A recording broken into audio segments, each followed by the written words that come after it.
हरे कृष्णा कृष्ण कृष्ण हरे हरे, हरे राम राम राम हरे हरे।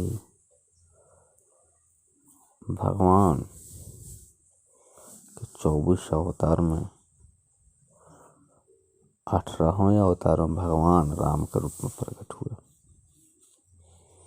भगवान श्री राम ने मनुष्य का रूप धारण किया। ब्रह्मांड की व्यवस्था बनाए रखने वाले प्रशासक अधिकारी देवताओं की प्रसन्नता के लिए कुछ कार्य करने हेतु पृथ्वी पर प्रकट हुए। कभी कभी भौतिक सभ्यता की उन्नति के कारण भौतिक विज्ञान एवं अन्य कार्यों की सहायता से भगवान की सुस्थापित व्यवस्था को चुनौती देने के उद्देश्य से रावण तथा हिरण्यकशिपु जैसे बड़े बड़े असुर एवं नास्तिक तथा ऐसे अन्य लोग अत्यंत प्रसिद्ध बन जाते हैं। उदाहरण के लिए भौतिक साधनों के द्वारा अन्य लोगों को उड़ान भरने का प्रयत्न स्थापित व्यवस्था के प्रति चुनौती है। प्रत्येक लोक की परिस्थितियां भिन्न होती है। भगवान की आचार संहिता के अनुसार उनमें विशेष हेतु के लिए विभिन्न वर्ग के लोग निवास करते हैं, लेकिन भौतिक प्रगति में थोड़ी सी सफलता प्राप्त करके कभी कभी ईश्वर विहीन भौतिकवादी व्यक्ति भगवान के अस्तित्व को चुनौती देते हैं।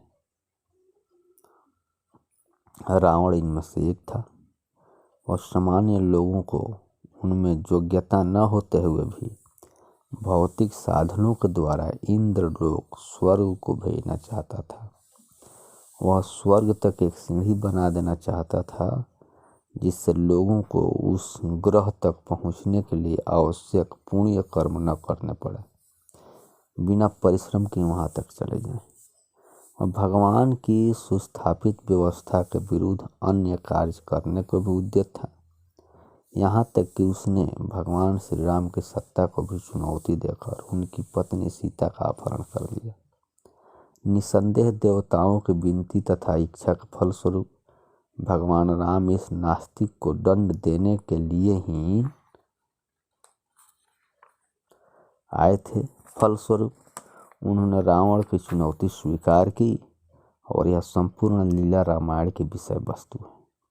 चूँकि रामचंद्र जी भगवान थे, अतः उन्होंने ऐसे अति मानवीय कार्य किए जिन्हें भौतिक दृष्टि से समुन्नत रावण समेत कोई भी मनुष्य नहीं कर सकता था। उन्होंने हिंद महासागर के आर पार जल में तैरने वाले पत्थरों का राजमार्ग तैयार किया। आधुनिक वैज्ञानिकों ने भारहीनता के क्षेत्र में खोजें की है, किंतु वे कहीं भी यह सर्वत्र ऐसे भारहीनता उत्पन्न नहीं कर सकते हैं। चूँकि भारहीनता की सृष्टि भगवान द्वारा की गई है, जिससे वे बड़े बड़े ग्रहों को वायु में उड़ाते तथा तैराते हैं। अतएव उन्होंने इसी पृथ्वी पर भारहीन पत्थर तैयार करके समुद्र पर पत्थर का ऐसा पुल सेतु बना दिया जो बिना स्तंभों का टिक गया। यही ईश्वरीय शक्ति का प्रदर्शन है। सिर्फ एक राम के लिए ही संभव था, रावण से नहीं हो सकता, हिरण्यकशिपु से नहीं हो सकता। यही राम की महिमा है जो पत्थर को भी पानी पर तैरा दे, धर्म की स्थापना करे। हरे कृष्णा।